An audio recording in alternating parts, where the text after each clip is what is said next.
Hello, gentlemen. Hello, everybody out there in TFR land. I guess we are not live on We YouTube were at the live on moment. They YouTube. can see us, but they cannot hear us. Yeah, we were muted. I'm unmuted now. Alrighty, They there should we be go. should be good to go now. Sorry, everybody. Sorry about that, folks. They're over on YouTube. We just had it muted a little bit. But it was going out on TFR land, as I see by our wonderful line producer, Alan Holman, letting us know. People are already filling in chat over there. Good to see y'all. Yeah, it was an awesome weekend. Oh, man. It's still not over. I just got a call because someone left something over here. They got to come pick it up. Oh, yeah, that was great. That was just amazing. So many new faces. I met so many new people and saw so many old. It's like a family now. It really is. Every time you go to one of these things and go back again, you're seeing all these same people. It's neat. It is. It's a family reunion that you really wanted to go to. You That's know, awesome way to put no it. fights, no arguments, no masks, 300 plus people. Yeah, it was awesome. That is awesome. Yeah, to shoot guns. Yeah, that was quite the video. We posted a little video of a couple of volleys that you guys were sending off out there in the dark. Yeah, the local police didn't care for that too much. How many They times got did nine calls that World War III had started in Jack's backyard. And the funny part was that they did not want to come down the driveway because it's a long driveway. It's like wooded on both sides a little bit. They all just parked out there in the road, had their lights on. Nothing happened though, you know. See, Jack lives right on the border of county and city limits. So in the city, you can only be loud till 9. While in the county, you can be loud till 10. But I think that would have got the cops called in the middle of the day. Us shooting like that, probably. Yeah, there's a good chance. Yeah, we had a few people sending it all at the same time, and yeah, it was fun. It was just good old fun. Old fashioned. Pew pew. Good old Yep, fashioned. Sean. So yeah, it was.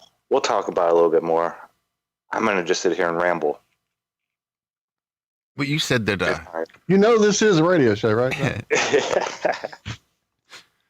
well, even the venue said just absolutely loved you guys and invited you back absolutely anytime, every year, whenever you wanted, because the crowd and the vibe was just so chill.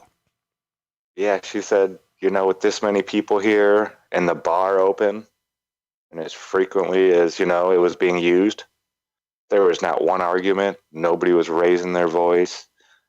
No, nothing like that. And I'm sure she made a killing in tips. You know, flat earthers all together in a good mood, all happy. Yeah, I'm sure she did real well. But yeah, she told Karen B, she was like, yes, you guys got to come back next year. So this was one of the best crowds we've ever had. Just polite. The children were all so well mannered. I mean, they were running around like children, of course, you know. And you get them all together and get them all excited and being just in that energy. But they were all so polite. Every one of them. They're at our table just about all day. Not many adults got to play with the stuff.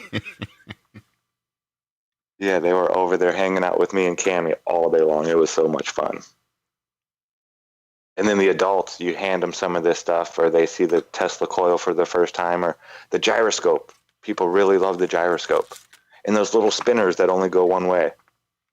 They couldn't get enough of that stuff. It was kind of humid, so the Van de Graaff wasn't really firing too hard. So yeah, I couldn't really do a lot of the stuff I wanted to do. I couldn't bend the water or reverse gravity and all that stuff that I love doing so much. It just, I could get only like maybe a 3/4 inch spark. And yeah, you guys have seen me get huge ones, you know, at least 2-3 inch, you know, zaps. I couldn't get that even close. But it was still a success.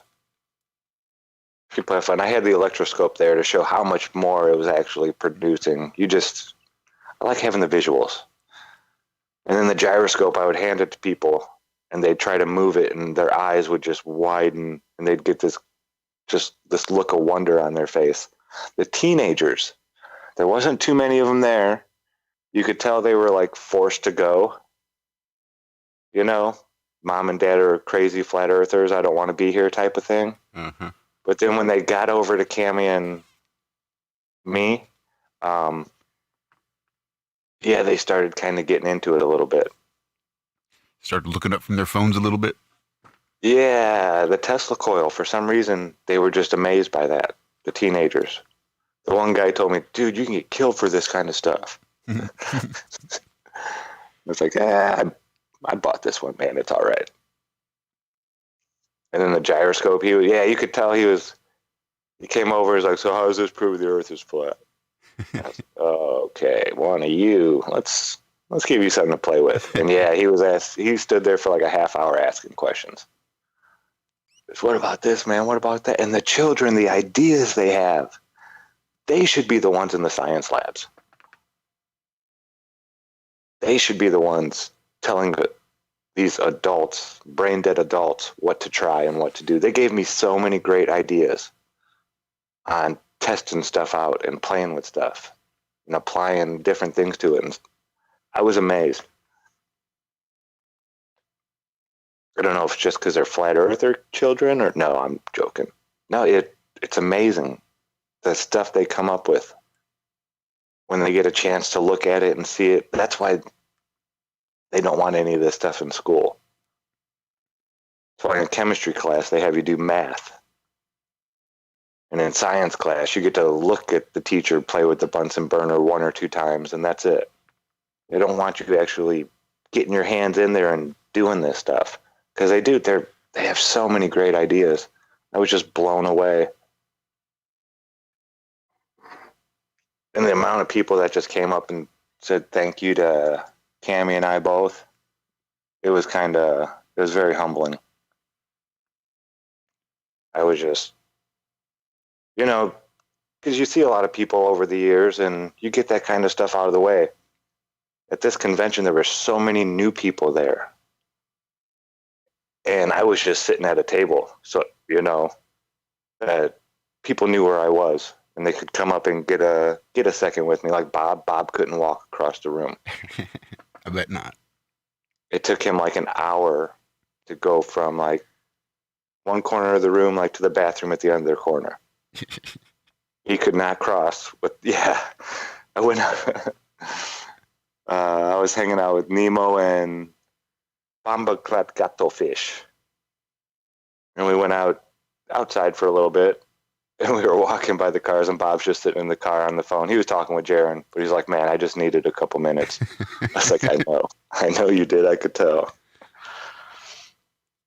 Yeah, he's like, it's so weird. Jason lingering too. It's like, it's so weird. You feel like you're like a celebrity for, it's a day, but it's crazy. Everybody knows who you are.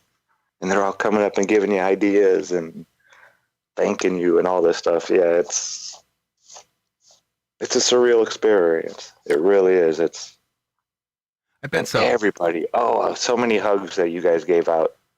Good. I told everybody, this is from the guys at IRM. Awesome. Thank you, man. Definitely missing you guys there.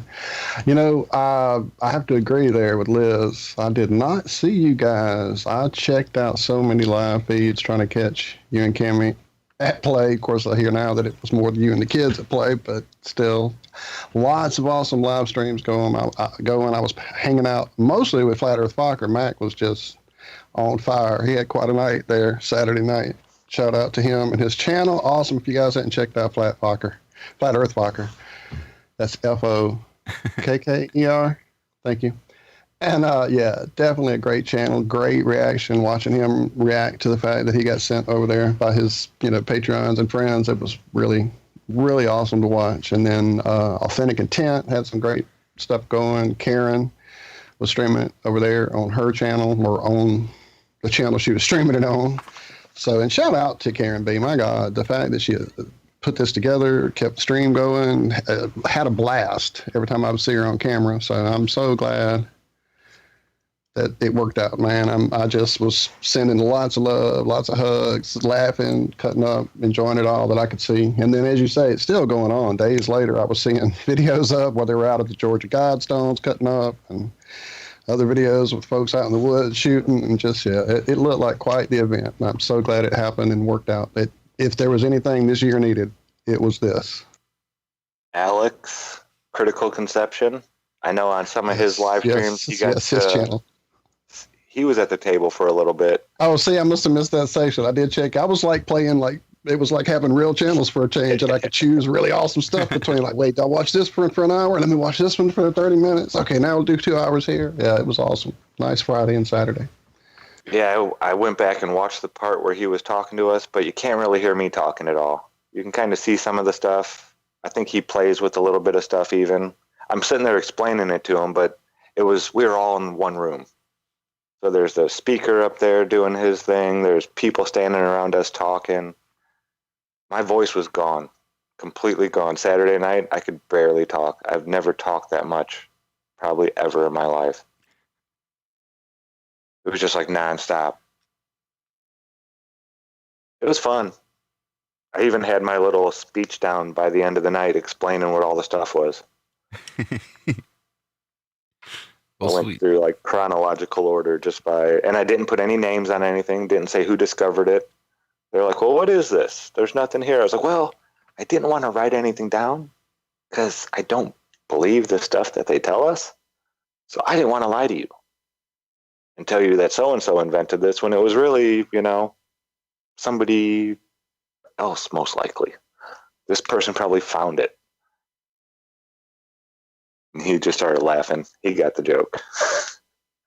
He's like, yeah, that history. But yeah, even people who were not flat earthers that came, were forced to come with a loved one or a friend, something like that. They even had a really good time. They did not expect flat earthers to be us,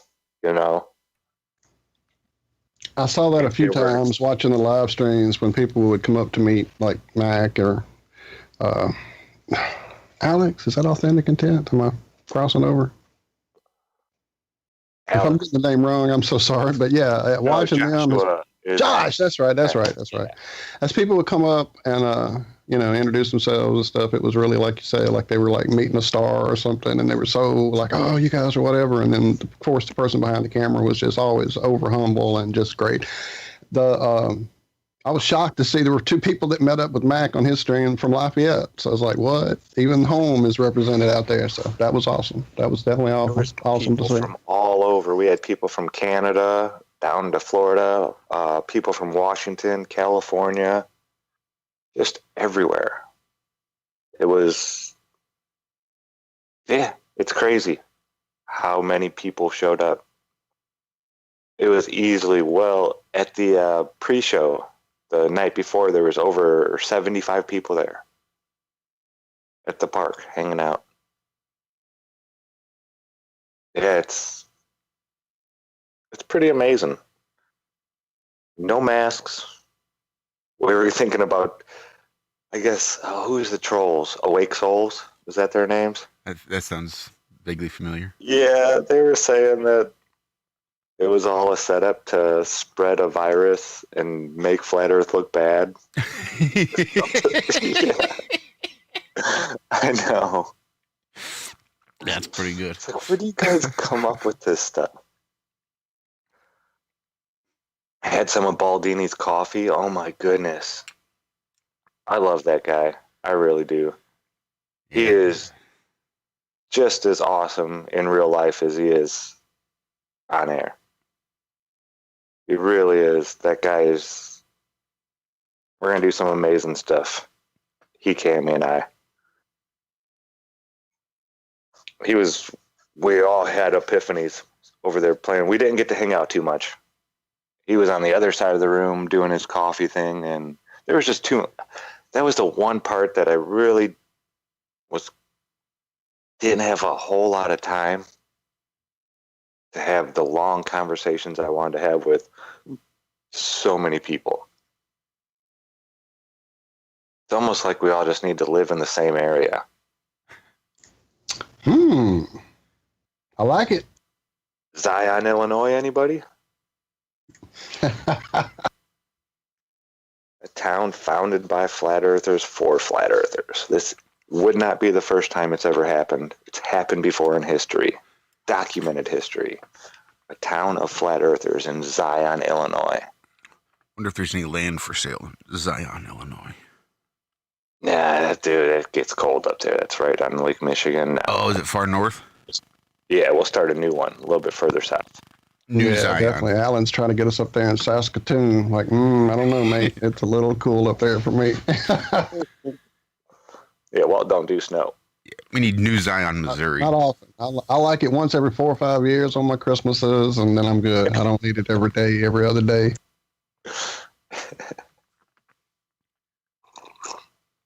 So I love hearing these stories about Flattoberfest and just being able to connect and see all these other people, these other like minds, and what a huge boost that has got to be just psychologically, emotionally, especially in these times. Especially as things look like they're going to start locking down again here soon. There are still a lot of people out there that are feeling pretty isolated. A lot of people out there that feel alone. And to all those people, I just want you to know that we are here, especially in spirit, because I know how lonely it can feel. It's especially when you don't have an outlet like this, when you feel like you're the black sheep of the family, none of your friends really understand you. Nobody around you gets you, and you just feel like you're completely separated, even when you're in a crowded room, because there's nobody that actually doesn't feel like they can think for themselves. And so you just constantly feel like you're alone. And I totally get that. And I love you guys. And just know that no matter how many Flattoberfests we all miss, I am here for you. I am trying to be better about answering emails and correspondences. That is one of my personality defects that I am working on. So, Hi, my name is Walt. I also am an anti-email-y person. I don't know what you would call it, but yeah, dude, I'm struggling too. Especially of late when we've met so many great people who have hit us up and sent us emails and stuff. So don't think we haven't seen them. But again, this is truly something that should not, it sounds like, oh, they could just handle it, whatever. But truly, it is a defect that I've been working on, truly. It's caused me issues personally that I've missed emails that were like sent from, important businesses or whatever medical crap that I should have attended to. And it's like, oh, I didn't even see it. So definitely something I have to work on. But as you said, dude, the feeling, it was a bit bittersweet, truly, watching the live streams too, because, man, so badly did we want to be there. I know Josh isn't, speaking from his own personal place there. It definitely was a feeling that was going through. I wanted to be there badly. Melancholy, a little sad, but feeling the love, feeling the excitement for you guys. But definitely, we all need to get together, damn it. That's just what you said. We need to live somewhere together. We need to get together, and this thing needs to be easier than all this spread out, hard to do stuff. At least we are here hanging out together 3 times a week, so that does help. And truly, reach out to us, damn it. It may take a day or 4 or 7 to get back, but we are here, truly. and we are trying to be better. Yeah, Steve Finnerman, great guy from down in Florida, met 8 flat earthers from Florida that he had no idea about. And they all exchanged information, and they're going to start having gatherings down there in Florida. I love it. More often. Yeah, he's like, I didn't know there was anybody really down. There's a few that from online. But he's like, now I got faces. I've, shared energy with these people. God, the hugs. Oh, my goodness. None of these hugs were, touching shoulders and sticking your butt out. These were like hugs. like people that you knew your whole life. And they weren't hugs you wanted to let go. They weren't the 1 second hug, you know. These were like embraces. It was, man, it was energizing, the whole thing. I am recharged. Well, I'm getting back to being recharged. I was recharged, and then you get all that energy, and then, man, it's draining trying to get so much in that short amount of time. They went to the Georgia Guidestones and all that stuff yesterday, and I really didn't get a chance to even speak with Austin too much. You know? He was Austin Whitsitt from Whitsitt Gets It? Yeah. And last night we hung out and all that good stuff, and today, before he went to the airport. Yeah, it was or yesterday. I apologize. But awesome guy. Just a cool guy. You know, he's still in his late 20s stage. So where he, you know, had a couple beers and was hanging out with the guys, and I don't drink anymore. Unless it's a much smaller gathering. Dave, I guess Austin was feeling pretty good Friday night. And he was talking to Dave Weiss and I think Karen B. And Dave said, man, I wish I had a video recorder because I think you made up your own language or something. I could not understand a word that you said. And he's like, at the end, I just went, yeah. And Austin was like, yep, I knew you didn't understand a word I said, and I just need to shut up. But yeah, he was feeling pretty good. But smart as a whip, that young man. Wow. Yeah, there's no way they're going to stop us. You know? I mean, it's already out there. There's no you can't close Pandora's box once you've opened it. You can try. But with people like that out here sharing this information, there's no chance of ever stopping this whole flat earth movement. Maybe a few years ago, I think they might have been able to do it, but now there's no way. Children have it down. They have the arguments down. Just Jack's little 6-year-old was on a video yesterday, I think on Critical Inception's channel, Alex. And he was quizzing her about the flat earth in the car ride to the Georgia Guidestones. And she was just laying it down. You know, air can't be next to a vacuum. All that kind of stuff. Water finds its level. You know, it's so simple and elementary when you think about it. Take away all the big fancy words and all the pre-programming, and it just, to a young child, it just makes so much sense. It's obviously and observably flat and motionless. That's it. Wow, we are rolling up on our first break. Wait, I was there with you. Real quick, shout out to Lucas in chat saying he doesn't know any flat earthers in his town. Look, as I said there, I saw Lafayette people right there from 30 minutes down the road in the videos at Flattoberfest.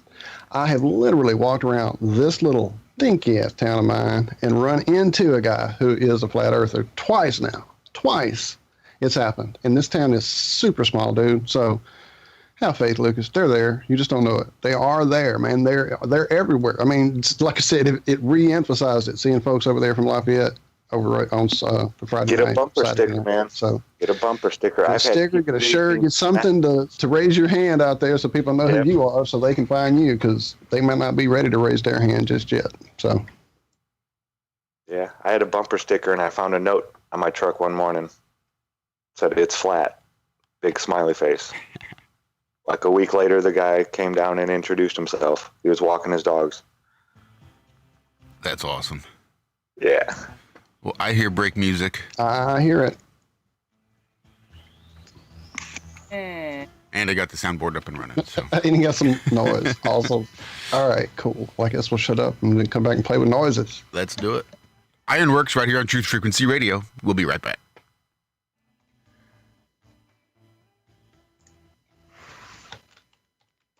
Extendivite, a 7-herb combination made from garlic, cayenne, hawthorn, bilberry, ginkgo biloba, valerian, and milk thistle. Extendivite feeds our body with the right nutrients to keep us healthy. Just listen to what Arthur has to say. I was just calling to tell you what a great product you have. I had used this about 10 years ago after I had congestive heart failure. And it fixed me up and got me going for the last 10 years. Lately, I've been having heart trouble again. So I placed another lotion because this was the only thing that ever worked. And I just wanted to let you know that you have a great product. To order, call 1-877-928-8822. That's 1-877-928-8822 or visit heartdrop.com. Extend your life with Extendovite. Balance of Nature's fruits and veggies in a capsule. It's a great product. And the one thing I like about it the most is that when you open the bottles, you can smell like the scent of the fruits and veggies. It's no genius thing to it. It's really just fruits and veggies, which everyone needs. And you guys kind of put it in a way where you can take it easy and you can get it, and it's natural, and that's what I like about it. You know, I like the product, and I've taken it, and it's definitely made me feel a lot better. You know, I am a healthy person to begin with, but it's definitely good prevention, and it's definitely gives me energy. I feel like it's a natural thing. I like it. I really do. For a limited time, use discount code TALK to receive a 50% discount on your first preferred whole health system and have it shipped to you free. Call 1-800-246-8751 or go online to balanceofnature.com. Again, use discount code TALK. Hi, I'm Sergeant Jim Ram, retired. In early 2012, I was facing a laundry list of chronic health conditions that my physician was telling me were incurable. I knew there had to be a better way, and I learned how I could reverse every one of my ailments with science-based, clinically verified medical nutrition.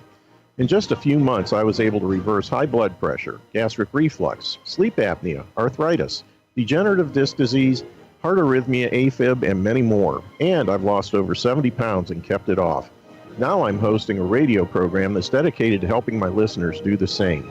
If you're sick of being sick and tired, if you're sick of being used as an ATM by your doctor, then you'll want to tune into the Your DIY Health radio program here on Truth Frequency Radio every Thursday from 9 a.m. to 11 a.m. Eastern and 6 to 8 a.m. Pacific.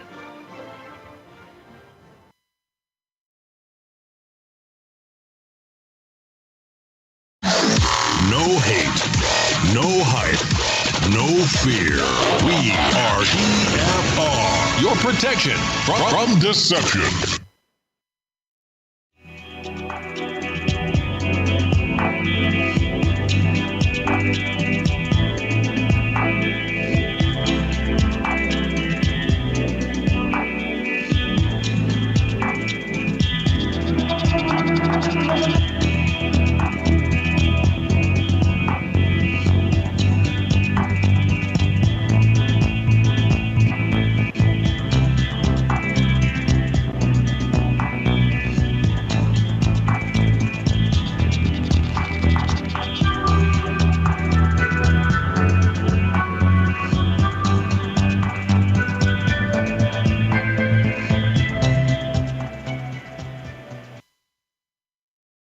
Hi, this is Alan.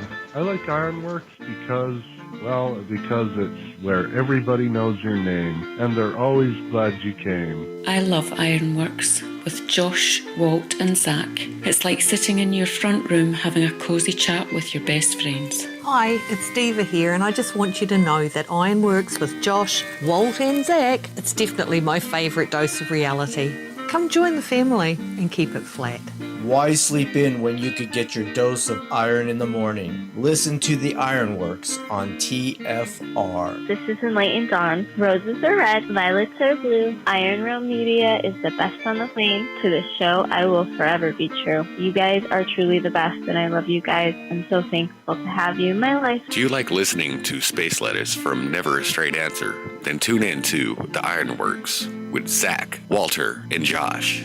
Break clear of the fear on the Ironworx and become an Iron Scout. Good morning, TFR.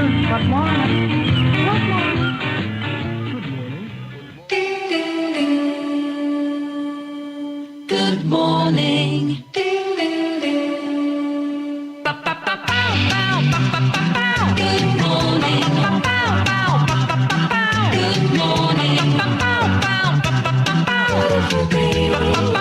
It's a beautiful day. It is Tuesday, my dudes. That's a little better. It is Tuesday, my dudes, and welcome back to the Ironworx on Truth Frequency Radio. Second half of the first half of the show. Josh, Walt, and Zach just hanging out, recounting Zach's exploits at Flattoberfest. You guys want to hear something cool? Hell yeah! David Weiss was heading home, right? He's at the airport. Got his bandana pulled up. He said he did not wear his mask at all on the way there. I mean, you have to wear it to get on the plane. But he took a bag of sunflower seeds, and he had a drink, and he just sat there and ate one sunflower seed at a time. Someone would walk by, he'd pick up a sunflower seed and put it in his mouth, and yep, and he didn't have to wear it the whole time. Well, I guess on the way home, he was boarding the plane, and he went and gave the lady the ticket and like pulled his mask down for a second. It was annoying him. And the lady looked at him. She's like, now, DITRH. You better be good, or you better not start any trouble, and just gave him a wink. Damn, that's awesome. Yeah, handed her a phenomenal. card. That's phenomenal. So awesome. Yeah, it was very cool. Very cool. I got a big kick out of that. He was like flabbergasted. He like sent me the message right away. He's like, dude, you're not going to believe this. So yeah, it's out there, folks. There's no putting the genie back in the bottle now. Probably what we should do over this next couple of weeks is get folks that were there on various shows of ours and let them recount things just like that. It's been a minute since we've had Dave in the mix. It has been a minute. Yeah, maybe this. Oh no, we got stuff this Friday. Oh yeah, we already bumped this guest once. We can't do it again, damn it. Not again. But yeah, that's a good idea. Just like we could try to get a bunch of people that were there lined up just to, come in and tell their story. I know Rose had a blast. She was all over the place. Yeah, just so many people. Yeah, Jason he said he was very humbled. Just all the people that were coming up and, giving their thanks for all the stuff they do and all that kind of stuff. He's like, I've never been somewhere where everybody knew who I was. Yeah, it's weird. We're not in this for fame and fortune and all that kind of stuff. So when it happens, it's like, whoa, whoa. Shout out to Mike D for Life 420247 in chat, who was there with you guys from Asheville. First event for Mike D. He says it was amazing. Nice. Awesome. If you guys were there and you're listening, definitely let us know. Drop a line. You can get with us on ironrealmmedia@gmail.com.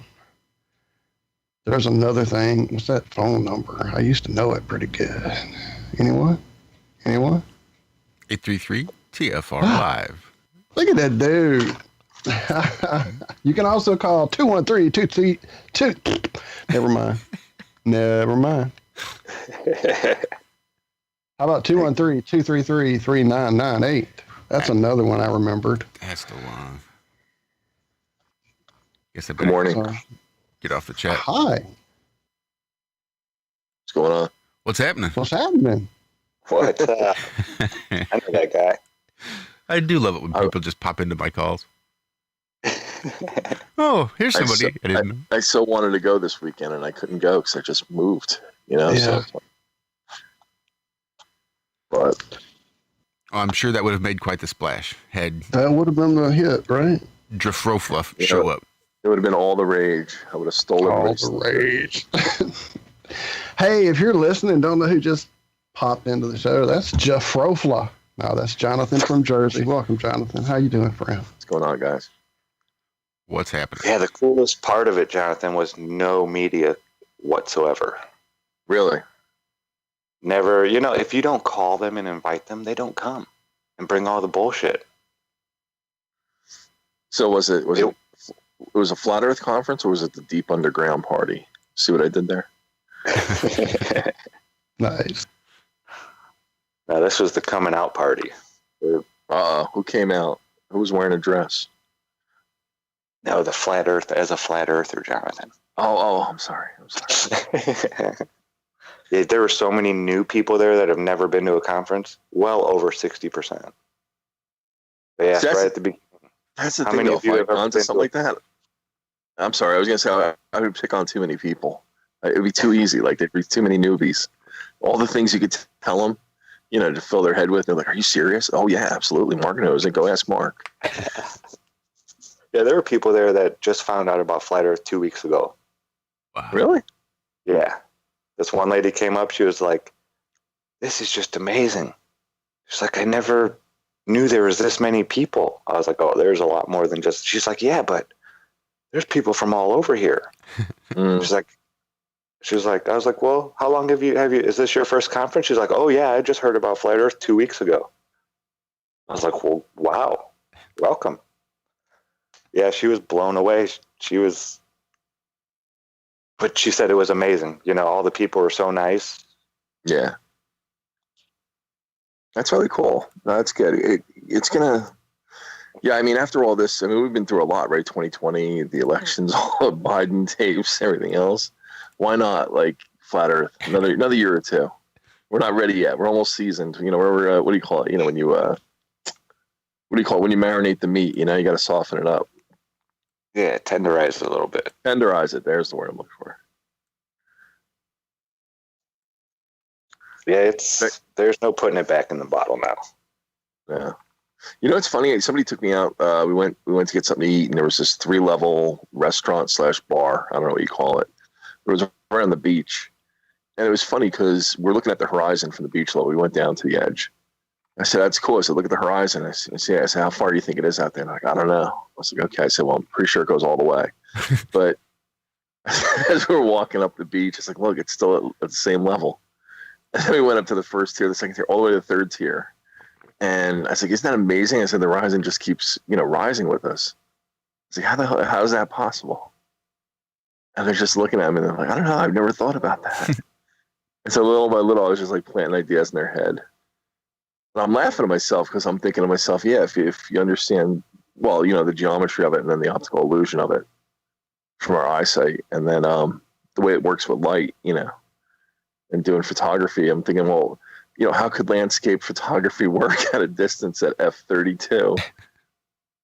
You know what I mean?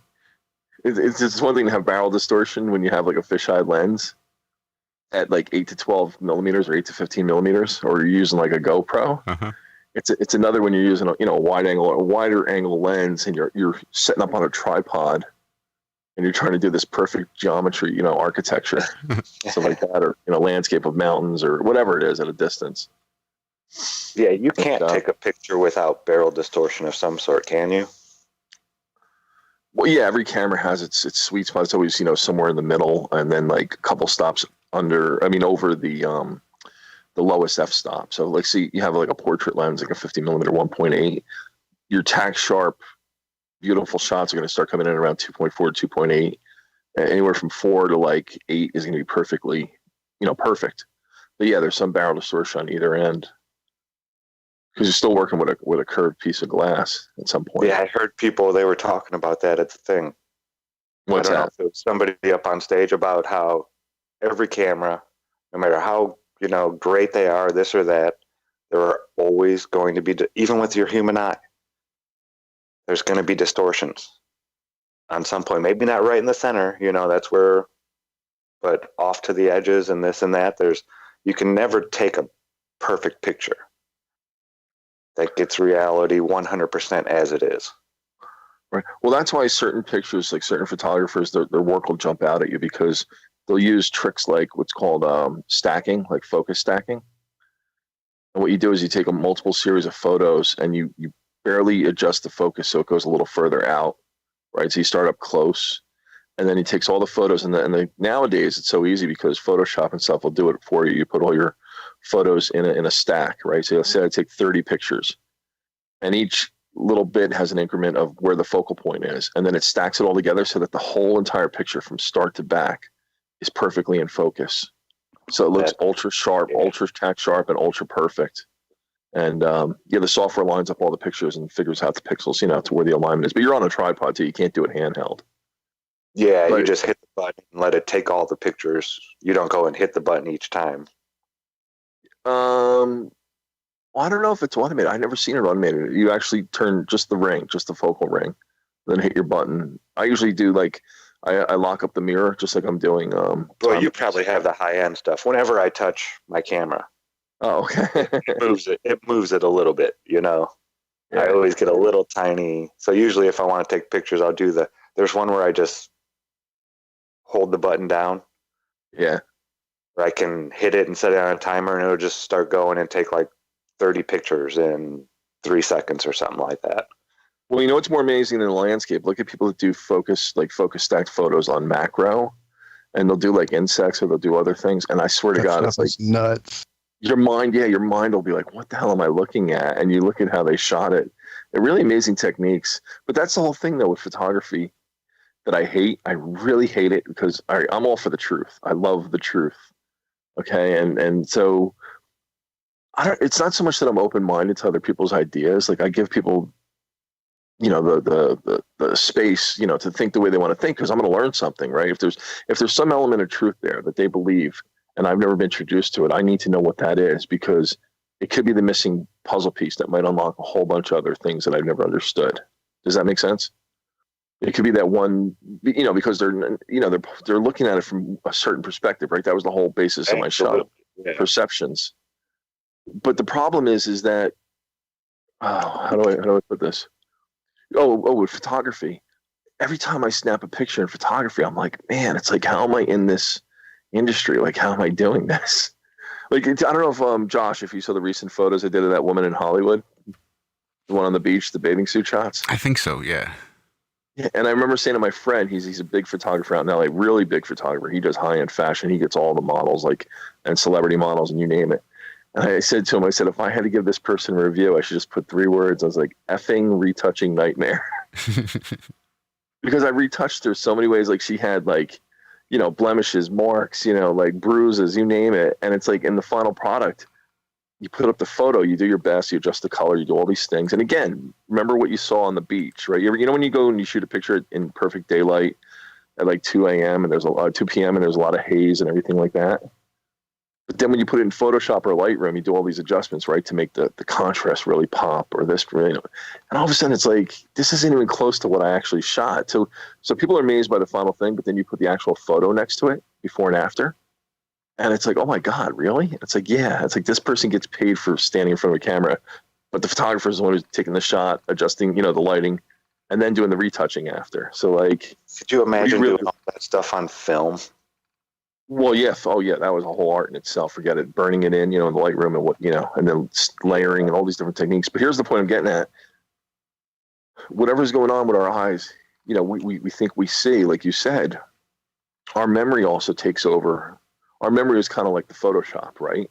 Our memory is kind of putting in place what we think we saw, because there's a pattern that it's trying to match it to. So when you take a picture and you remember what when you look at the moon at night and you take a picture and it's so huge and it's coming up over the horizon and you're like, oh man, I got to take a picture of that. And you snap it. That's a little freaking dot on your camera phone. Mm-hmm. So you're How come there's no like camera that actually takes a picture of what you actually see with your eyes? It's a real good question. As if you were really there. You know what I'm saying? You have to then go into Photoshop. You have to either use a certain lens or you have to try. It's like, how does it? So what is the human eye really doing? Because like I said, I've studied the human eye, and I think I brought this up before. We only see in a certain range at a certain degree of light and at a certain, millimeter, right? F-stop and all this other stuff. But yet at the same time, we see all these different optical illusions that only a camera can produce, which doesn't make sense to me. In order to make the moon look big, when they take the pictures and you see the people standing in front of the moon, like you'll see their silhouettes, you need like a 1200 millimeter lens to put like that friggin' whatchamacallit, that Canon lens, what's the Nikon that everybody's using, the P900 or the P1000? Mm-hmm. You could technically do it with that, I believe, but realistically, you probably want to use a big, expensive lens. And you need even a bigger lens because the sensor on those is what makes it. Because the sensor's so small. Yeah, it's all done electronically. Most of it is. It's not a real. Yeah, I don't think you would get the same. The P1000 is enormous. I mean, you might be able to use that one. Okay. Basically, what I'm saying is, it's the focal pole. When you have that big lens, you're pulling the glass like one against the other, right? And you're doing almost like a magnifying glass, how it focuses, concentrates the sunlight to one point to burn it. And so you're concentrating the light on the back of the lens, but you're magnifying it, right? So you're actually pulling the background forward with you when you pull in and you zoom in. So everything kind of expands, it gets bigger. But realistically, it's not that huge. The moon's not like right up on those people looking like it's going to hit the planet. But I'm saying yet our eyes can see that way too at times. And I'm thinking, what's actually going on in our brain? What's really going on with our eyes? Like what's really being projected at us? How does our head do that? There's something that, our brains, it's like we don't even see reality. Reality is made in our brains. Well, here's the thing I always say to models and people, and anybody I shoot, I said, do you see me? And they're like, yeah. I was like, you see me right now, really? And they're like, yeah. I was like, wait, you see me? Like, you see my physical body? And they go, yeah, why? I was like, no, you don't. You see light. You see light coming off of me. I said, we were standing in a dark room with no lights and no windows. You wouldn't see me at all, correct? So what do you actually see? You don't see me. You see the light coming off of me. And now it's a matter of, it's a reflection, but then it has to hit your eye and then refract up into your brain. It has to flip upside down too, because it hits the back of our cornea and then flips up into our. So it's like, you see what I'm saying? Like you really start messing with it. Our eyes, like it takes a lot to get an image into our head, and then we have to match it to a pattern. That's why camouflage works so well. That's why we get spooked sometimes when we see a pattern. That's why they can hide things right in front of our faces. Well, that's the other thing. And that's so like, when Mark did the realize, like I helped collaborate with that, and I gave him some extra, samples to put in there. And like the one I love that he had in there was the bear that comes through the people are playing basketball. Mm-hmm. And what is your brain looking for? I didn't see that thing. I watched it twice. Most people won't, because here's the thing. First of all, you're given a hypnotic suggestion. You're given a post-hypnotic suggestion. Watch the ball. See how many times it passes between people. Mm-hmm. And so look what your brain does. I mean, it's not even like you're an idiot, right? Nobody's like stupid. It's just that you've been told what to look at. And you're really trying to concentrate on that one thing. But like the other thing, the one with the dragon and it's following you? Mm-hmm. Okay, first of all, some effing genius, and it's some kind of origami or whatever, origami, I don't know how you say that word, how to fold that thing in such a way that it would actually produce that effect just by movement. And then you have to then draw the picture in a certain skew, right? I think there were some other ones where there's like the guy's walking through a museum and it almost looks like you're looking to a single point focus, like 1 point perspective, almost like the railroad shot. And it looks like you're looking down a row of houses. And then when you move, you see that the houses are actually extruded on like pyramids coming towards you, not inset. So again, this I whole love that thing, kind of stuff, that kind of art switcheroo, like Dali with the living room set up that looks like it wasn't Marilyn Monroe's face, was it? No. What was her name? Damn it, the old 40s or 50s actress. Come up and see me sometime. It's gone. Damn it. Marlene Dietrich? No, damn it. I'll look up the picture. Mae West. Mae West. Yeah, Mae West. The Mae West face, but it's actually a living room set up. I'll find it. Yeah, but here's the thing: in an art setting, and it's like that when we want to be tricked, and it's fun, like magic eyes or stereoscopic imaging and all that. It's fun then. But when you think that this world, right? These are artists that design these things, these tricks, right? So some kind of human, wink, wink, nudge, nudge. Somebody created these things for our human construct, for our consciousness to key in on. But then whoever designed this aquarium, this planet, this Truman existence, as Moore calls it, whatever, who's to say they didn't design, the other factors around it that are causing us to be, in a distorted reality as well. So like even with the concept of like the firmament, I sometimes wonder, I've seen the different models of the sun and the moon on a flat earth setting. And there's part of me that thinks like, no, like maybe the sun and the moon are on the outside of the firmament, because with a curved lens on the outside, you can then control the light better, right? Just like sunlight through a bottle, you can concentrate it and actually burn a hole through your pants. As opposed to having it on the inside where it would act like almost like a big scrim, right? The light would be too reflective all over the place. It would light up too much of the sky and light up too much of the, the area that it's, projecting on. I don't know, but there's something else at play here. There's something else that doesn't make sense. And it all of a sudden it starts to not feel as organic. I'd hate to say that this is almost like a digital existence, kind of like the, what is that? The 13th Story, that movie where they go out to the, and then all of a sudden they see it's all digital. Yeah, is that it? The one where they run at the end through the, I think you're right. I think that's it.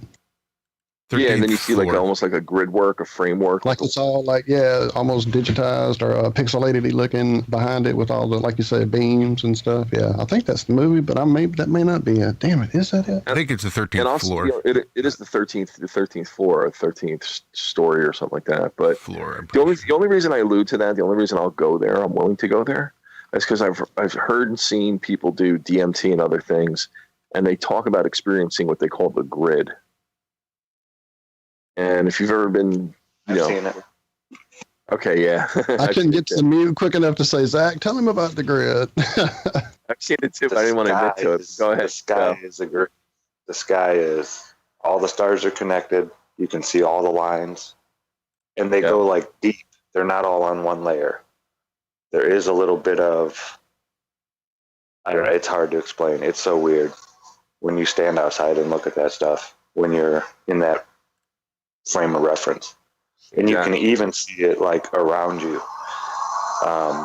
When you really get into it, and this reality doesn't want to exist, it really starts making itself apparent that it's not physical.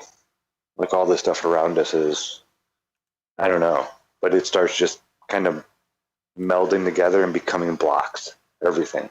Like let me put it to you this way. You ever see those lens adapters and filters you can put to make your camera take certain pictures? Like they have ones that are like these little pinpoints of hearts, so that when you shoot any light source, like a Christmas tree, you'll see hearts, or you'll see starbursts, or you'll see different things. Have you ever seen those?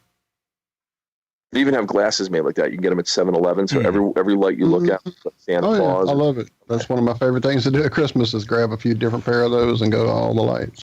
Right. Okay. All right. So follow me on this. So our brain and our eyesight and everything genetically, or for whatever reason, is attuned to a certain frequency, right? Because we've been told that too.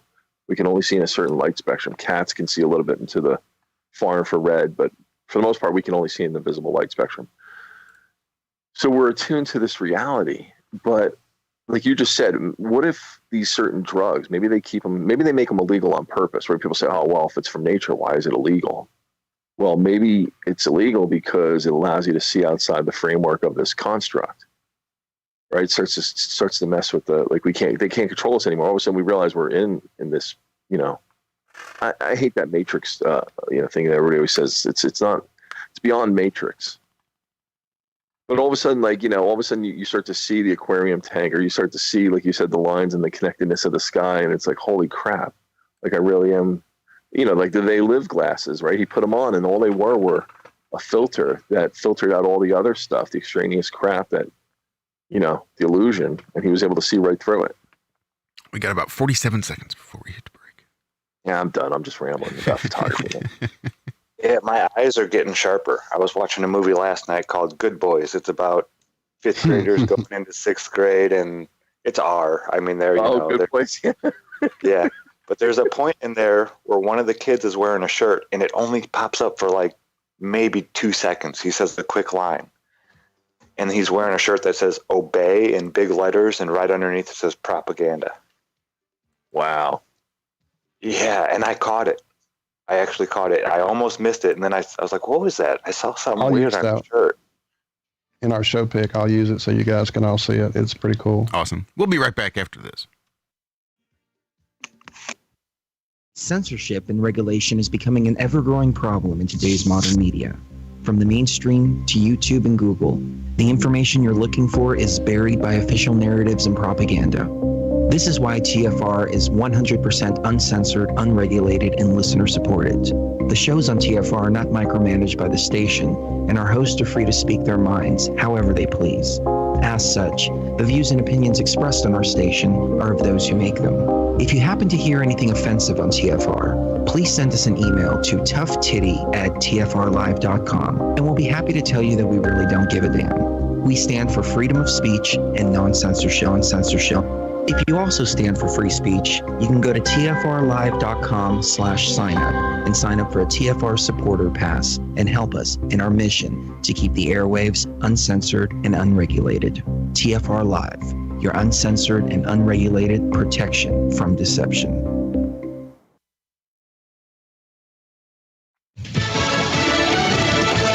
Vacancy filled. I'm Jack Callahan, Fox News. Amy Coney Barrett will be seated as the 115th Justice of the U.S. Supreme Court today. After being confirmed last night by the Senate, she took her constitutional oath on the White House lawn as President Trump looked on. Justice Barrett made clear she will issue rulings based solely upon a faithful reading of the law and the Constitution as written, not legislate from the bench. Justice Barrett will take her judicial oath from the Chief Justice this morning. The Senate vote was 52-48, one Republican and all of the Democrats voting no. Democrat leader Chuck Schumer saying they should have waited. The Republican Senate majority decided to thwart the will of the people and confirm a lifetime appointment to the Supreme Court in the middle of a presidential election after more than 60 million Americans have voted. Justice Barrett replaces the late Justice Ruth Bader Ginsburg, who'd previously said there was no reason for a president not to fill a vacancy in the last year of his term. The Supreme Court with an election ruling yesterday refusing to extend Wisconsin's deadline for receiving absentee ballots beyond Election Day. Violence flaring in Philadelphia overnight. Fires started, stores looted after police say they had no choice but to shoot Walter Wallace Jr. when he'd lunged at them with a knife in West Philly yesterday. Video on social media shows Wallace's mother chasing after her, asking police not to shoot. You see the two officers trying to get Wallace to drop the knife. And as he walks around the car and onto Locust Street, he raises his hand. Both officers open fire, shooting at least 14 shots. Chris O'Connell of Fox 29 in Philadelphia. Wallace died at the hospital. 10 officers hurt in the protests. America is listening. Wherever you are, make it Truth Frequency Radio.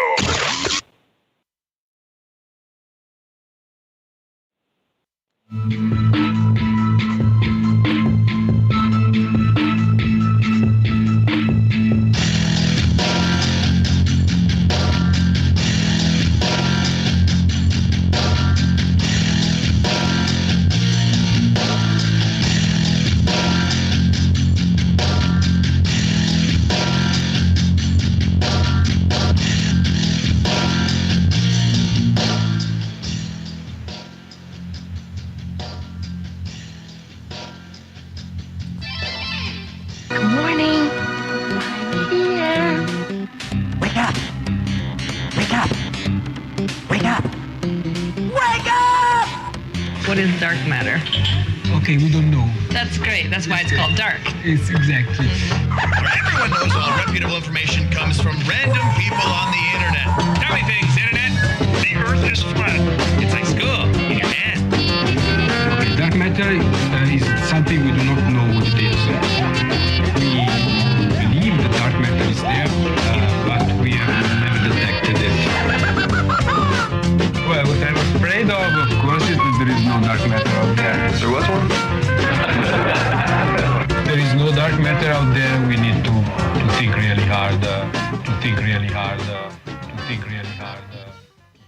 I'm Neil deGrasse Tyson, bitch. I have come here to chew bubblegum and kick ass. And I'm all out of bubblegum. And welcome back to the second half of the Ironworx, right here at Truth Frequency Radio, simulcasting to YouTube, Twitch, DLive, Facebook, Twitter. Christ, we're all over the plane. But welcome back. We are joined this morning by Jonathan from Jersey, originally. Oh yeah, that's right. I can still say it. Sure, why not? Jonathan. Yeah, you're still from Jersey. You're just still from Jersey, Florida. Yeah. I'm not real staying quick out here. I'd like to give a big shout out to a guy. I met while I was on walkabout out on the Colorado River. Real good guy named Mike. You might know him in chat as Dire Straits. But get this. He came from California to Flattoberfest. And that was the start of his walkabout. That's awesome. Wow. Awesome. He is now, I forget, he called me or he sent me a message Sunday from Kentucky. Showed me a picture. So he was stopping and having breakfast. There's this beautiful lake, and he was just, he said he's kind of going to do what I did, not have any plans about where you're going to be next day, figure it out as you're going, and he's looking for that spot. He wants to start homesteading somewhere, and he's, going out and staking his claim somewhere. Wow. Yeah, that's just awesome, isn't it? That is really awesome. So keep your wits about you out there, brother, and always look. Take your time, because you might drive right past your spot if you're not. Take your time. Be patient. All that stuff that you want to happen, it will. Just put it out into the ether and make it happen. It's we all want that end result. But there's all these little steps that have to happen in between, like we were talking about. So just take your time, and all that stuff, it's going to fall right into place exactly when it's supposed to.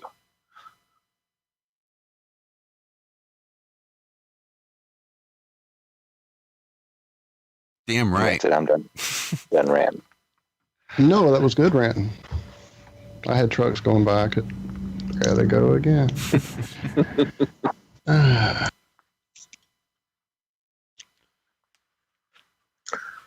So let's see, what the hell else? Oh, real quick, I called this motorcycle company. I used to be good friends with the president's GV Luggage. They make really cool luggage for motorcycles. And he wasn't in, but it connected me to the Reno office. And I started talking to that guy out there, and then all of a sudden, we're talking about a whole ton of other things, including conspiracy. He's into the flat earth, and I told him who I was, and he's like, oh, wait a minute. He goes, I know who you are. Holy crap, right? So he knew who Mark was and all that. Then he goes and tells me his aunt was a spy for 25 years, right? I don't know how we got on the subject. Long story. And then he tells me there's a woman, I don't know if she was friends with, but anyway, he knows this woman, and we're going to have a three-way call, and I'm thinking to myself, oh, man, if this is juicy, I got to hand her over to you guys. But she works with Werner von Braun. I can't speak this morning. And he said the stories that she had to tell, she's in her 80s now. He goes, you wouldn't even believe it. She doesn't care anymore because she's old. Was she the one that came out? Was she the one at his deathbed? What's that? Was she the lady that was at his deathbed when he? Oh, I don't know. He just started telling me towards the end of the call. He started telling me at the end of the call, but she worked alongside. She worked with the guy or something. She was young back then, and she worked with him, and she told him all this stuff. And guys, this is kind of reinforce his beliefs about the flat earth.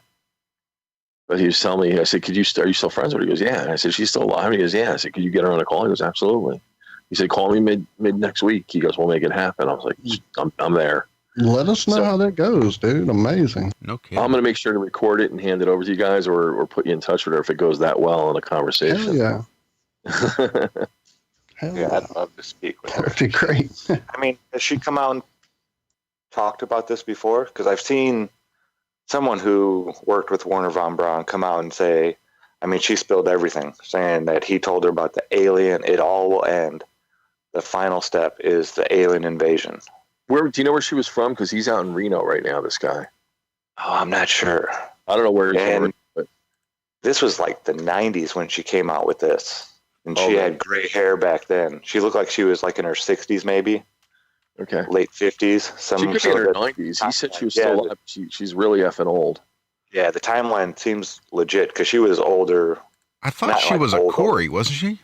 It seems like her last name was Corey. She just spelled it differently.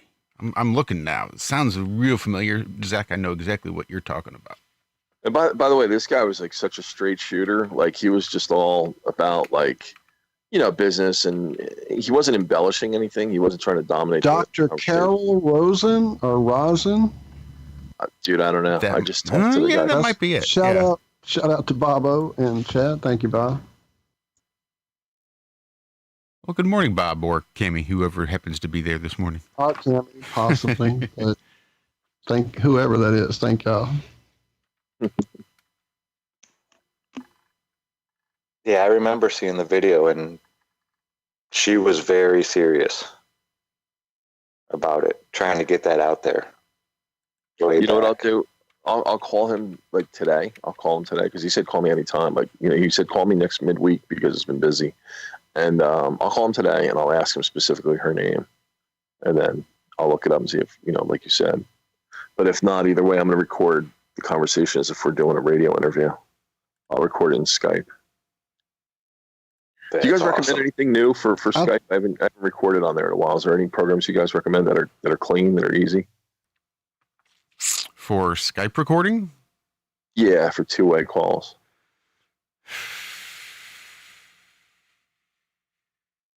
Because you seem to do a great job, or is it just TFR that's picking it up on their end? TFR picks it up on their end, but what comes out over YouTube and everything else is through OBS. And that's got a real easy recorder on it. You just click a button and it starts recording, and it'll grab your audio and your video and everything. As far as Skype, I'm pretty sure Skype is now included with a call recorder on it. Mm-hmm. Oh, is that right? Sure. Pretty sure it is. Yeah. Okay, I'll check it out. I'll try it a few times and get it right before I have that interview.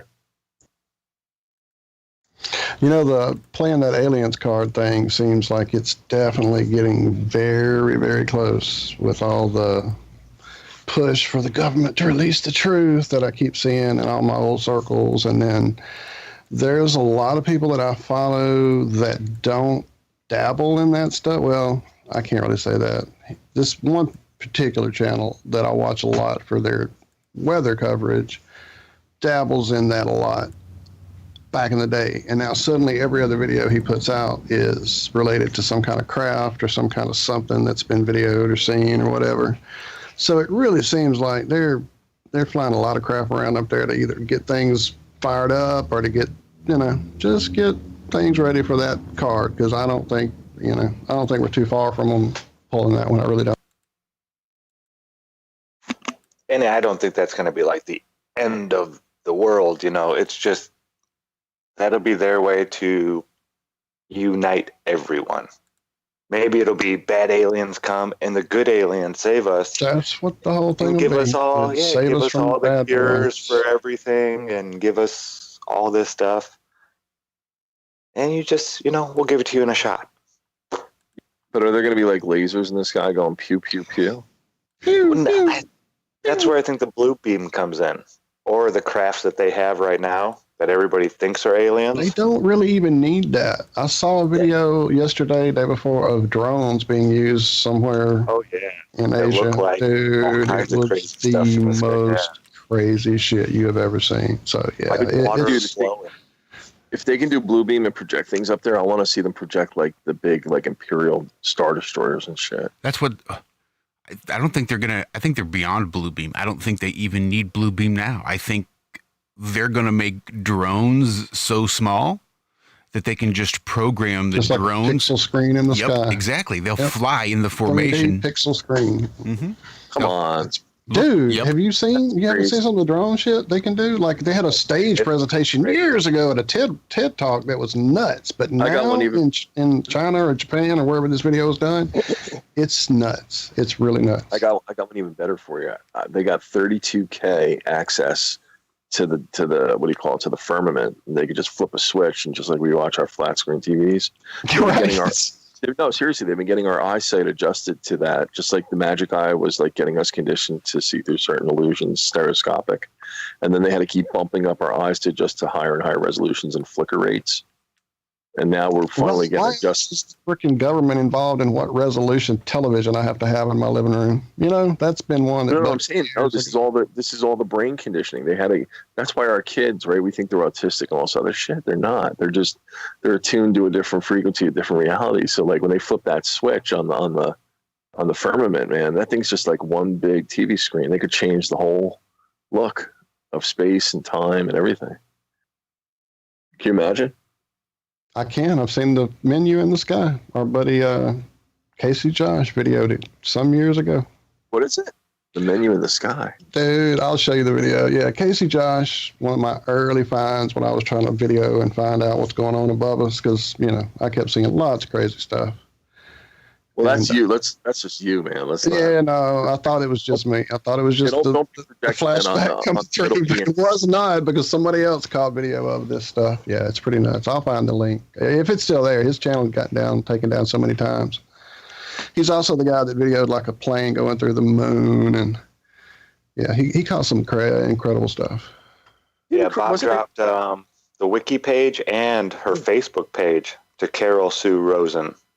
Thank you, Bob. Yeah, here's 5 awesome minutes. It's a little bit longer, but this is a speech that a lot of people have probably heard and where you would recognize what she said. Good morning. My name is Carol Rosen. In 1974, I was introduced to the late Dr. Wernher von Braun in the U.S., the father of rocketry. In my first meeting with him, during that first 3.5 hours, he said to me, "Carol, you will stop the weaponization of space." He said, "No, you have to understand. This is February, and we have to prevent the weaponization of space because there is a lie being told to everyone that the weaponization of space is now first being based upon the evil empire, the Russians. There are many enemies," he said, "against whom we're going to build this space-based weapon system, the first of whom was the Russians, which was existing at that time. Then there would be terrorists. Then there would be third world countries. Now we call them rogue nations or nations of concern. Then there would be asteroids." And then he would repeat to me over and over, "And the last card, the last card, the last card would be the extraterrestrial threat." Well, at the time, I kind of laughed when he said asteroids, and when he said extraterrestrials, I knew I wasn't going to deal with that subject. And now we hear on the news just today, this week, that they've slid in another enemy. Only this time we're going to protect our satellites. In other words, we have to have some reason to spend these trillions, to waste these dollars on a space-based weapon system, and they're all lies. This is a system, he told me, that would never protect anyone. Even back then, he talked about suitcase bombs. He talked about chemical, viral, bacterial, biological warfare, that these space-based weapons would never protect us against. And then he told me that, in fact, if you travel around the world, which I did after he died in 1977, I met with people in over 100 countries who were friends. They didn't want to build space-based weapons. I became a space and missile defense consultant. And I worked with people around the world. I became an advisor to the People's Republic of China. They don't want to build a space-based weapon system. And he told me back then that they didn't. He said, "Go to Russia. They're considered to be the enemy." I got on a plane by myself. When I got to Russia, I had a list of people that I had read out of the newspaper. Chernenko was in office then. He was the only one I didn't get a chance to meet. They introduced me to everyone when I got there. And when I got back, I said, "Oh, my Lord, this man is telling the truth. There is no threat. And I've been waiting until this day for 27 years, and I'm expecting the spin to happen," because he also explained to me that as a military strategist, as a person who worked on the MX missile, which I did later, He said, you will find that there is going to be a spin to find some enemy against whom we have to build space-based weapons. And now we should expect the spin, because he said part of the formula for the intelligence community is if they might have a weapon, then we have to consider that they do have these weapons. So now they do have these weapons, so now we have to build these weapon systems. And that's the formula, except that it's all based on a lie. We have witnesses here who have worked in the classified departments who have the courage to come forward here to support what Wernher von Braun told me back in 1974 to 77. And I will testify before the Congress that when I founded the Institute for Security and Cooperation in Outer Space, which I shut down a few years ago because I didn't believe we had a chance with this huge integrated around the world complex weapon system, that we had any chance at all of transforming that war industry into a space industry that could provide benefits, like Dr. Greer has said, of global warming. We can end that situation of that problem. We can end the energy crisis. We can build now non-polluting technologies. Wernher von Braun used to tell me that we could have cars back then that drove around off the ground. He described this to me on beams so that we have no pollution on this planet. And we can solve the problems of the people that are urgent and potential, and the other animals and the other cultures on Earth and in space. And we can end the arms race without dislocating the industry jobs, without disrupting the economy, by transforming, Wernher von Braun told me, the war industry into a global cooperative space industry that will provide, he said, finally, more jobs and profits on this planet than during any hot or cold wartime, more products and services that can be applied directly to solving the problems of this planet. And we can have a whole planet now that lives in peace on Earth, with all the cultures on Earth and with all the extraterrestrial cultures in space. And these are words that Wernher von Braun told me in 1974, and I will testify before the Congress under oath about everything I have said and more. Thank you.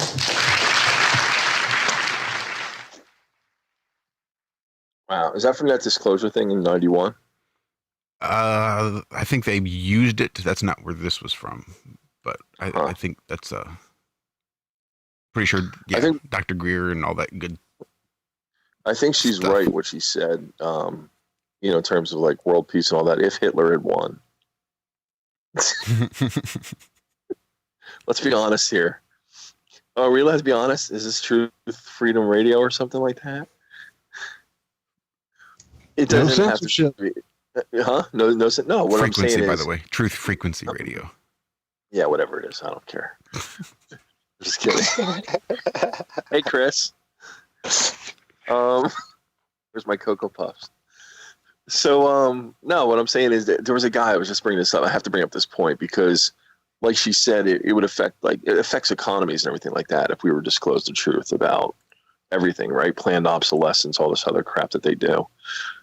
So they use money to keep us enslaved. But this guy did this study, and I always thought for the longest time our biggest problem was socioeconomic differences, the different tiers they put us in, and now they're eliminating the middle class. But he said point blank, and he was just a matter-of-fact dude, just like one of these really boring British professors.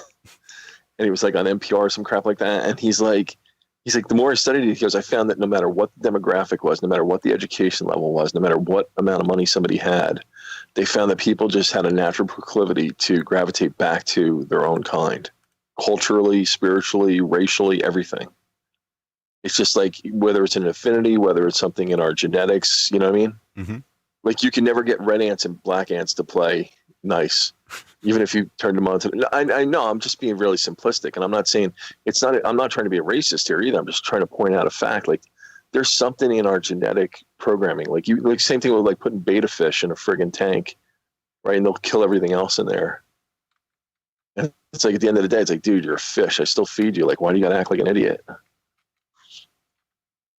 So what I worry about is, let's say the aliens came down, or, we made contact or anything like that. Wait, is that, you think that is because that's already in us, or is that the programming that they put into us through television and radio and all that kind of stuff, video games. Kids don't know the difference, right? Babies don't know. Exactly. When you're a child, don't know the none of that stuff matters. None of it. But 3, 4 years old, they don't see that stuff. Absolutely. And except that when you look at society, when you look at any culture, any society around the world, like where it's homogenized, whether it's Sweden or Norway or some of these, when people look at like Finland and like, oh, they got the greatest prison systems and they rehabilitate people, or Netherlands, wherever the hell it is up there. And the point is like, yeah, it's like, but they also have the same structural beliefs, the same construct, right? So of course they can get away with doing that because people are going to conform to what everybody's doing. And I'll give you an example. I personally feel like when America was established, if we didn't have blacks in this country, if we didn't have African Americans here that were not just indentured servants, but also eventually fought alongside us in all the wars, right, against the British invasion, I think a lot more people would have cowed to the British because they would have been guilted, saying, "Don't you remember your roots? Don't you remember where you're from?" You know what I'm saying? And sided with the British. But because we had diversity here and other people that were like us, in the sense that this was a new experiment, this was America, we're something different. You see what I'm saying? That distinction was established in that multiculturalism. Am I making sense? Mm-hmm. Absolutely. I often look at that and I'm thinking to myself, like, that's like the most important role of diversity in this country and how we were able to become America. And I think it bothers certain individuals around the world, the people, the powers that be, and the ones that want to destroy, I guess, the last. Listen, I know we got our faults. I know we have our history. Every country has some kind of atrocity on it, that it did, a lot of wrongs. But is it necessarily the people that did that, or the governments and those that are pulling the strings? No, I think it's the government. They were saying, I was just listening to a guy talking about this, and he said back in the 50s, it really, there were still the class systems, but everybody was an American first. And I go around with the same mindset now. Dude, I go around with the same mindset. I tell people, I was like, I'll actually stop them down here and I'll be like, "Are you an American?" And they're like, "Yeah, why?" I was like, "All right, fist bump." I was like, "So there's no differences between us, right? We're both Americans, right? We're both together." And they look, and they that little light goes on. They go, "Yeah, you're right." Like, they get it. It used to be like that. Like, there were places and whatnot, but still everybody was an American first before all that stuff. We all had this sense of pride about what we were and the, but look what they did. Look what they did in the 60s. That we built.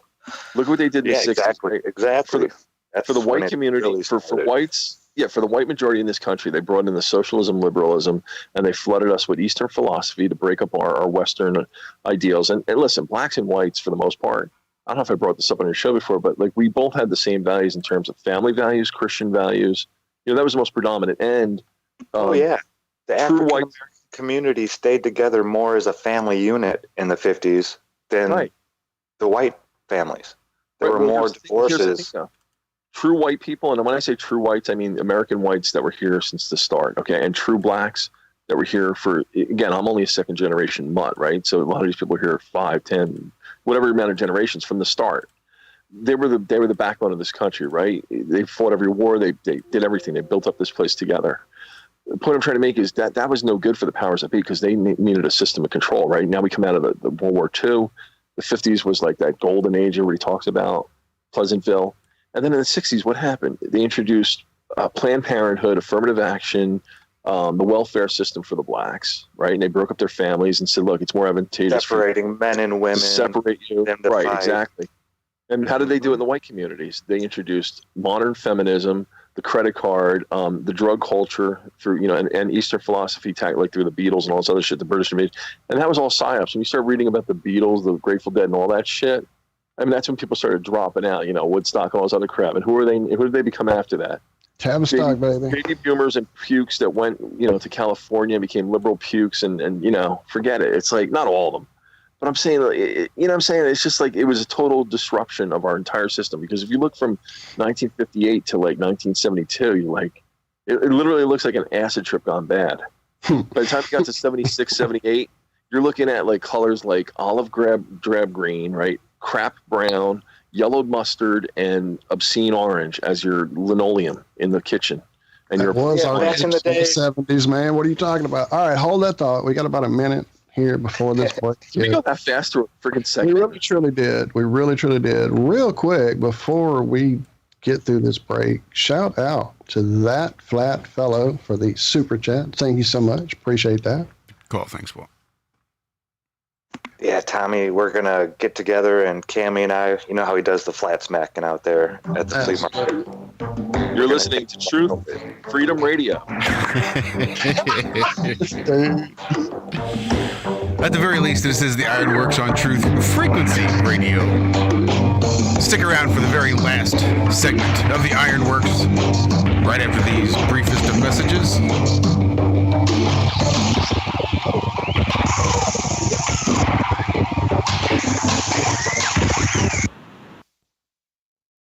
From the dawn of man, we have turned to nature to help attain balance within ourselves. But somewhere, we lost our way. Western culture is once again remembering the healing benefits of CBD, the non-psychoactive component of the hemp plant. That's why more and more people who use CBD report relief from inflammation and chronic pain, balanced blood sugar and cardiovascular system, relief from muscle tensions, tremors, migraines, headaches, anxiety, depression, and the list goes on. The big question is, where do you get it? IALife is a 99% pure CBD oil made with all organic ingredients, and it's available to TFR listeners worldwide. If you use coupon code TFR at checkout, you'll get $5 towards your order. Head on over to ialife.com now. That's AYA-life.com. Hey folks, guess what the #1 phrase that Life Change Tea receives by email? You ready? We love this tea. We love this tea. Time after time, week after week, we love this tea. Life Change Tea gives you more energy, a beautiful cleansing, and fulfills its slogan perfectly. The tea that makes you go. So if you want to be on your health game, log on to getthetea.com and order Life Change Super Strength Tea. Packages come in a 1-month supply, and when you brew this stuff, wait until you see the results. Aren't we all about the results? And with a lot of people's health struggling, we can use a little help. Doctors will tell you disease starts in the gut. So log on to getthetea.com. That's getthetea.com. Be our next email saying, I love this tea. I love this tea. Get the tea at getthetea.com. Helping America one tea bag at a time. Greetings, Earth Explorers. My name is Brooks Agnew, and I am your host on X Squared Radio every Sunday evening at 8 p.m. Eastern Time on the Truth Frequency Radio Network. This is where the past meets the future. We explore the mysteries of the universe and of the Earth. We might go a little past your imagination, but have no fear. You will be safely traveling with us. We will dissolve the propaganda of dangerous people with dangerous plans for the planet. We will discuss the latest technologies and challenges for humankind. We will discover the safest place for you to stand when the thinkings and doings of mankind come flying apart, and how you can be one of the people that helps put it back together. Join us.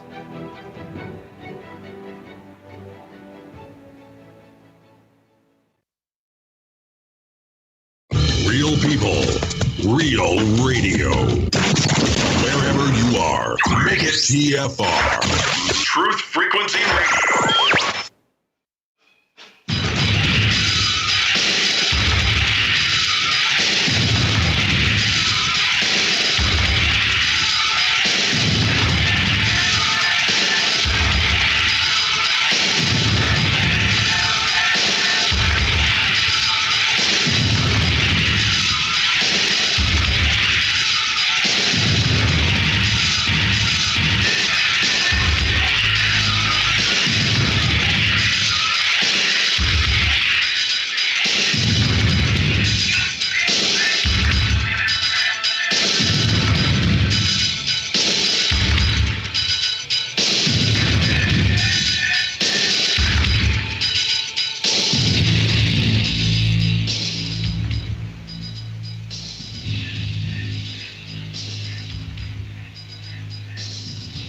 Millions of people who are continually pale and washed out, weak and run down. Doctors will tell you that these conditions are often caused by a deficiency of iron.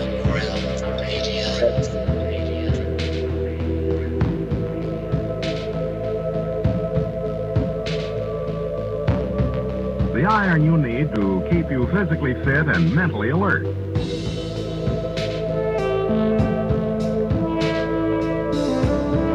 Medical studies show that 2 out of 3 women and many, many men lack the daily iron your body requires in a form your body can easily use and put to work.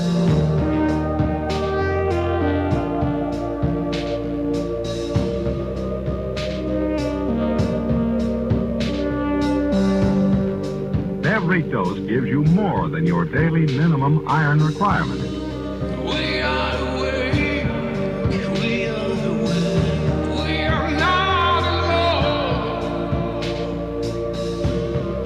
We are striving for more. So if you're not getting the iron your body needs,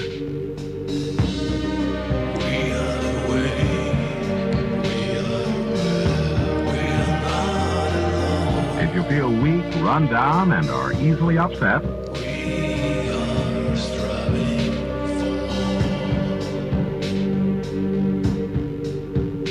start taking iron today.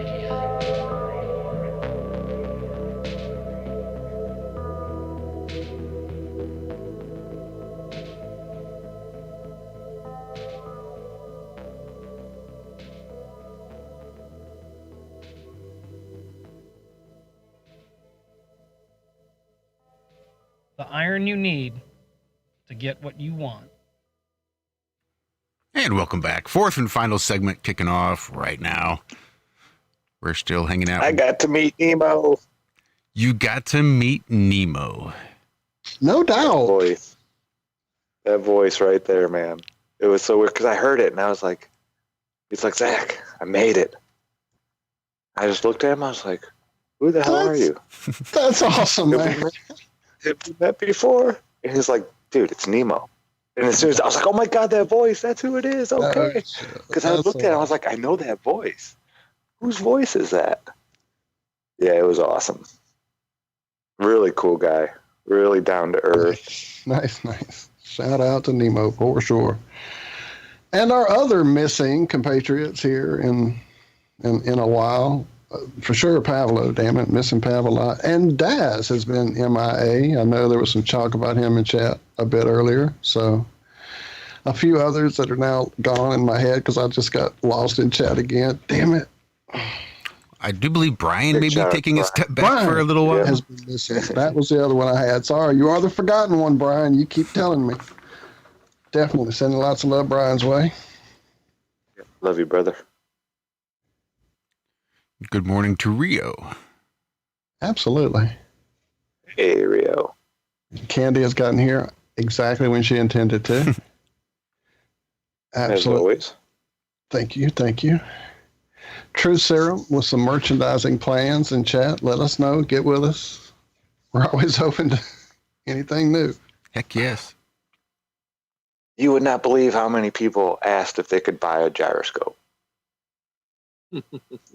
Interesting.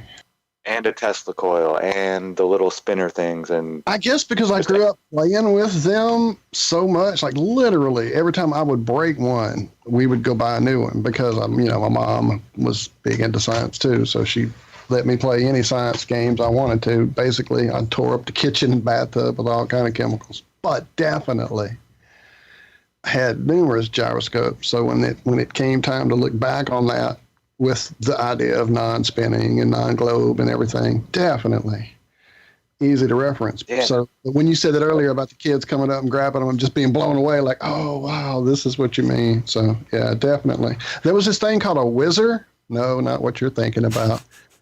It was like this big top, and it had a rubber tip man, this is getting worse as I describe it, isn't it? Yep, not getting better. And you rubbed it on the ground really fast, and it spun really fast. Yeah. Boy, this is going downhill really quick. That's the thing. Didn't you have to pump it with your hand to get it You going. spun it really fast on the ground to get it going on the edge of the rubber tip. And then you would like balance it on a string or balance it on the end of a little pedestal that came with it. Again, basically a gyroscope toy. And immediately remember those and how you could put them in a bizarre position on a string and they would walk across a room. Did you ever see that guy who he was like, I guess it was like an old black and white film. You see this old man and he's got like a big 50-pound plate or something on a metal bar. Mm-hmm. And he spins it with, I don't know what he spins it with, some high-powered drill. But then he's able to like spin it around in it, above his head like it's nothing. And hold it up with one hand. Yeah. Yeah, it's actually a young child. He's like 10 or 11 years old. Yeah, if he spins it one way, it wants to go down. He spins it the other way, and the thing just starts lifting up. The child can lift it up over his head, no problem. Like it's nothing. Like, doesn't that just tell you right there? Like, there's all sorts of, that's levitation right there. That's the Searle generator. The whole concept of that magnetic lev motor that guy built back in the 70s. Right. I mean, well, how hard of a concept is that? I mean, it's not. It's simple. Yeah. He built flying saucers made out of balsa wood that could do 600 miles an hour and stop on a dime. And not for nothing. Have you ever? Yeah. Have you guys ever seen that video? It was from a museum. The Army was testing something called a wasp. It looks like a garbage can. The guy's standing in it, and supposedly it had two controllers on it. You never seen this thing? And it floats, and it literally looks like magic. That sounds so familiar. It goes like 60 to 80 miles an hour, and they tried to say that there was a General Electric or something, Pratt and Whitney or some motor in the middle of it, like a turbine. And I'm thinking to myself, and it supposedly had fins, and that's what controlled it. I'm thinking to myself, if this thing spun just like a helicopter without its tail, like if it didn't have that counter rotation, this thing would spin like you'd get thrown from it if the engine started up. There's no way. And so what you're saying makes more sense. If it's some kind of mag lift design, that one wheel goes one way, the outside shell goes the other. Yeah. Look up the WASP. Look up the WASP personal transport. It's the U.S. Army, and it's like a 3-minute video. And I'm telling you, when you see this thing fly through, it looks like something out of G.I. Joe. It is the most crazy. It was from 1971, 72. And here's the thing: after they had proof of concept, and you see it in this video, they stopped making it. They said, "Oh, we're going to scrap it." It's like, what? Yeah, just like they had no other spy plane after the Blackbird. Right. Well, now supposedly they're working on the SR-72 now, right? It's probably just coming. It used to be Project Aurora. I think it was Aurora. Yeah, the X-15 or something. If they're the Aurora is the one with the little pulse. Put it into retirement. Oh, sorry. Oh, go ahead, Walt. I was just saying The they're Aurora getting is ready to put it into retirement. Go ahead, Walt. I wasn't going to say it, but you pointed it out, Jonathan. I tried. Go. Go ahead, Walt. So anyway, what's going on, guys? It's like playing hot potato with Walt's turn with the mic. Oh, my God. The Aurora is the one with the pulse plasma drive. Is that what it is? The one that shoots out the little balls behind it? No? The Aurora? No? That's not it? I guess not. No, that's a NASA engine, isn't it? Where the fuel just magically appears in the chamber and it can burn forever. Is that the ion? I don't remember. I've seen the one that shoots out little balls behind it to drive it. I thought that was the Aurora. Anyway, I videoed that apparently one day when I was doing some sun stuff. Oh, I'm thinking of something else then. The one I'm thinking of is supposed to be in space. Did you find it, Josh? I think I did. It looks like a big garbage can, right? The guy's standing in. Yeah, kind of. It's crazy looking though, right? When you see this thing move, it just does. It looks like it defies gravity. It doesn't look like a jet system. Like you think this tech came from the Nazi, the Bell? Or the right? Didn't they talk about flying soldiers at one time and all that crap? I mean, beyond the Rocketeer, not just the jetpacks, but yeah, like having perfect control where you could just stop and hover and do. Yeah. And I was thinking about what I said before. I just want to clarify my position on this because I don't want people to think like, what I was saying. I wasn't trying to be funny and I'm not racist. what I was saying about homogenized society is like when you look at like China and other places like that, when you have that many people in mass of the same, mindset, indoctrination, homogenous, they can work in a certain capacity. And I don't know if it's like a hive mind or something like that. I don't know if there's a frequency. I don't know what it is, but I mean, there's that identification with, with the people that you're running with in that group. And it's like you look at any cohesive group and you're like, why do they look a certain way? Why do they adopt a certain look, a certain attitude, a certain energy? You know what I mean? Mm-hmm. You look at nerds couples that live Huh? together into old age look like each other. So I mean, Oh yeah, that's another phenomenon. being close to somebody else's energy, you start sharing that energy, which I think the energy that you frequently the energy you project, that you take in, all of that forms who you physically are. I truly believe that absolutely physical outward things are manifest from your energetic vibrations. Yeah, but then it extends to the stereotypes that come with it, including like the clothing, the way they speak, everything. They start to, it becomes like a clique. So like you take a bunch of computer nerds and, and you put them in with other nerds like at Google or something all like that, and they're going to fit in. They're going to look like a bunch of nerds. Like, you see them you see them at lunchtime, right? You go to lunch anywhere and you see a bunch of guys wearing khakis and blue. It's like they look cookie cutter. Like, oh, you must be telecom. It's like, so you identify them right away. But you wonder like why that is. Like why do we as humans identify with patterns all the time? And why does DMT and other things allow us to break those patterns and to actually get creative? Because it definitely changes your frequency. It changes the frequency for damn sure. Right, but I'm saying with that frequency is like, so what we're under now, under duress, really, right? We're under a certain frequency, like at all times. Like, well, I think that's part of this whole miasma of energy and frequency that we've been like bogged down in. I mean, even in like ancient tomes, some might call it a Bible, it says at one point we lived to advanced ages, and then someone decided we should only live to about 120 years. Well, how the fuck do you change something like that in a creation? Frequency that it's living in, the frequency that it's buried in, the things that it consumes, the energy it takes in. If you go from getting your energy directly from the ether and from the sun to having to consume it from a dead animal, then you've changed your fucking frequency considerably. Sorry, mini rant. I'll stop.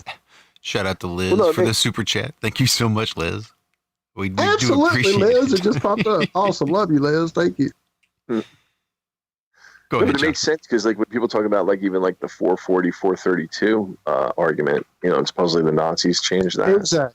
Exactly. And it affects our physiology. It truly does. I totally believe that. But like even the frequency of the earth, right? They said that's changed, right? What is it, like at 8 hertz? We're supposed, and our brains, work best at between 6 and 8 hertz. Mm-hmm. 7 point blah blah blah. The Schumann resonance. Schumann resonance, yeah, it's 7.8 something. But I don't know. But thank God we're on Truth Freedom Radio. Truth Frequency Radio.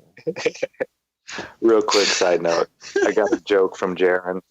You guys may have heard this one. Someone was asking him the Wi-Fi password, right? He's like, "Oh yeah, no problem. It's the last 6 digits of pi." Hey, that's pretty funny. That's pretty good. That is and they went and looked it up. They went to go try to look it up. That's really was great.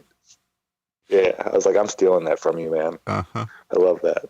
It's too bad it wasn't the first 6, right? Because the first 3 you could get. Yeah. I hope. Yeah, it was a younger guy. He was, I think, 14, just Jackson. Hadn't come across that pi, just doesn't end yet. The last 6 pi. Yeah, give me the last, it's just the last 6 digits of pi. And he went and looked it up, came back a minute later, he's like, haha, very funny. So wait, does that mean that pi, the calculation for pi, is actually like a Mandelbrot set or something? Something.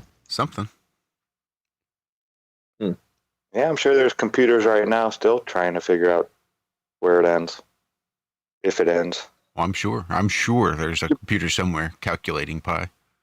And So the wait a day minute, it figures it out, we look up and all the stars start going out one by one. Yeah, but wait a minute. Why that number then that goes on forever like that if it's defining a perfect circle? Right, because a circle is supposed to be complete, right? In every distance, it's equidistant, and it's it's got all these magical properties. You would think it would be really Indeed. fine. It would be You would think, but a circle never ends, right? No beginning and no end. That's the perfect circle. Doesn't pi begin I don't with know. That's Maynard 3.14? shit. I have no clue. The snake eating its tail. Well, no. If the permeations or if the changes are such that you're saying that pi never ends, it doesn't have an absolute. Because I've seen people calculate pi out to, these geniuses, these math geniuses or autists or whatever you want to call them, Rain Men. And it's like I thought it went out like 300 or 400 places. Or is that when they finally quit? That's when they finally quit, or that's when they quit. Probably the It most doesn't someone has memorized is probably a few hundred places out. Right. Well, here's the thing then. If that's true about curvature, right, about a circle, then it says a lot about change in our environment, that the universe is then able to use that to make these micro changes to constantly keep up the illusion. Because a circle, a triangle, and a square are the most basic things we have, right? There's no straight line supposedly in nature, although you have the horizon, ironically. But if you have a number that's always changing, right? There's always a variable on the back end of it, and what does that say about the absolute nature of time and space here on this planet? Like, do you think if we saw anything that was like absolute and rigid, like it would stand out? If there was something that was so absolute, would it stand out like a sore thumb? You'd be like, wow, this is really unique. It's almost like that monolith in 2001: A Space Odyssey. Yeah, just something so perfectly square. Right, it was and it was so like different than anything around it. Right, no matter angles, where, but it was the past, the future. It just had these unique properties, and in the future, it was the same thing. It had this energy, it had this life force. It was like this black obsidian that was darker, but it had all the stars in it. Like, what if we came across something like that? And what if it was what if it was just placed here, just like that obelisk? What did they call it? Was it an obelisk? The thing, what was the object called in that movie? I forget. The monolith. What if it was just placed here? Somebody just dropped it in Central Park, right? Our watchers or whoever's controlling this aquarium, and they just placed it in Central Park, and it did nothing but appear, and it didn't hurt you or anything, but it had the same properties, and people would just be, and you couldn't move it. It was like totally immovable. It weighed like billions of tons, right? It had this dense gravity of its own. Mecca. Huh? The black cube in Mecca. Well, that's what I was going to say. They have no idea people start how it got there, who built it. Yeah. Would people start worshiping it, like in Central Park? Would people come visiting? Like, would people project their own religion onto it? Would they think it's from gods? Like, what would happen? I mean, well, it's just this thing that's just. It's sad to think that the human design is that distracted. That we would just be. I don't know. We're pretty simple creatures. We're not much different than monkeys, except we wear pants and we have money to put in our back pocket. I know, that's always baffled me. Both Nature of which are is not so wild and amazing. Sorry, Josh? I was going to say neither of which are an improvement, by the way. Neither pants nor money. I could do. Well, no, you only wear the pants so you have a pocket to put your money in. Yeah, nature is so amazing. It's so mystical, and there's so many wonders that we still haven't even seen or discovered. But yet a little shiny coin will grab our attention when you're standing in front of some of the most beautiful landscapes you've ever seen. It's weird. You're right. Anything that's out of place of nature grabs our attention instantly. Yeah, we just can't break from it. And I think it has to do with that pattern recognition. Like, there's something in our construct of our brains and as a collective that we have to analyze it, break it down, and then pass that information on to everybody else. So in a sense, we're almost like the friggin' Borg already, right? We're some kind of collective species. You start looking at things from that perspective, and you try to, and then you start to say, well, what's you? It's almost like somebody's using us or utilizing us, almost like an AI is using us as organic portals to then generate data sets, right? To create things to then express itself or analyze. But yet at the same time, it seems like this whole construct is already realized by somebody who calculated it and designed it. So one kind of defeats the other. So which is it? Is it learning or? Well, you still have free will, but all of the outcomes for any choice anybody could make, right, have already been calculated. Yeah, they're already calculated. Absolutely. Yeah, so it's not, you still get to make a choice this way or that way, but eventually you're going to end up on that page. You know, it's like those books where you read that warning, make a choice. It says go to this page. This one says go to that page. You still are on a certain path. Well, you know, it's funny you say that. I just said to somebody 2 days ago, I said, you know, we have no original thoughts in our head. And they're like, what do you mean? I said, when people, you know, they pat themselves in the back and they're so proud of something that they did, you know, they created. And it's like, no, but that's not original. Because if there was something so original that you thought of or I thought of that God or the creator or whatever this universe is didn't think of, they'd be knocking on your door like the FBI did last summer for me, right? And they'd be asking, how'd you come up with this? Because I want to buy this. And more importantly, I want you to keep it a secret, because if word got out that you created something that I didn't know about and I'm not really omnipotent, then that would kind of destroy the whole narrative. So here, I'm going to give you this sum of $10 billion. You just passed on over to me. Maybe that's the whole purpose of us being here, is idea generators. Right. So what about this then? What about this? So how many billions of years do you think, what if all this, when people say, what's the purpose of life? What if it was nothing more than the same way people are trying to crunch numbers to generate one Bitcoin, and it gets harder and harder exponentially, right? It becomes hard. You need a lot more calculations to generate even one.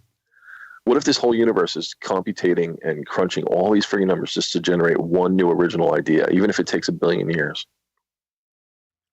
There you go.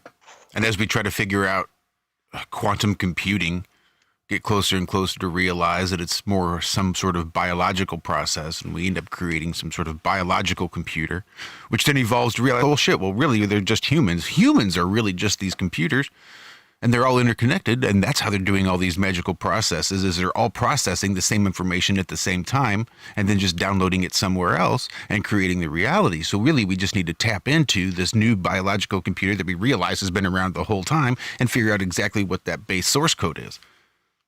Hey, listen, calm down here, Goodwill Hunting, all right? Calm down with these free flow form thoughts. Jesus, that was good.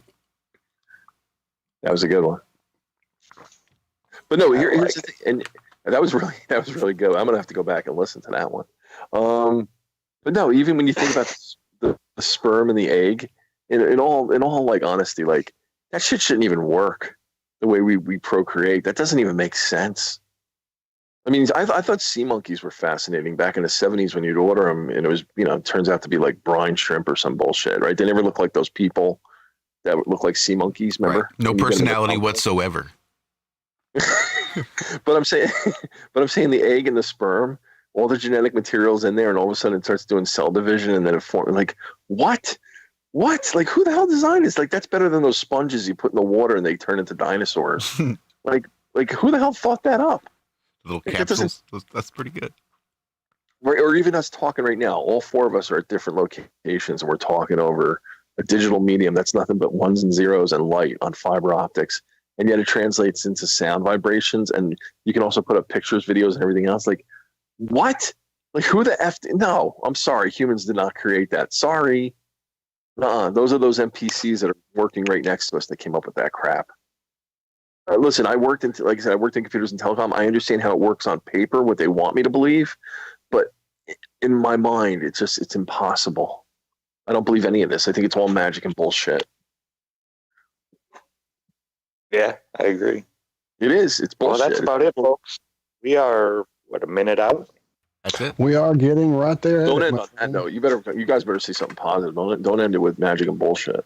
Magic and bullshit, pasta and sauce, man, we're all about it. Damn right. Nothing but sauces and stars. Nom, nom, nom, nom, nom. Nom, nom, nom, nom, nom, nom. Well, hey, thanks for putting up with Jonathan today on Truth Thank Freedom you, Jonathan, Radio. for hanging out with us. We appreciate you for being here, sir. You just don't know. Thank you. Thank you. Sure. Thank you. We'll have you back on to discuss your upcoming books too, Jonathan. Sir? I just told Jonathan we'll have him on soon. I'll get that info on that person, and I'll pass it along to you guys. Please do. Will do. Awesome. Go ahead, Walt. I interrupted. No, you're fine. I was just going to say thank you all in chat. It was great. Love you guys. Thank you, Josh. Thank you, Zach.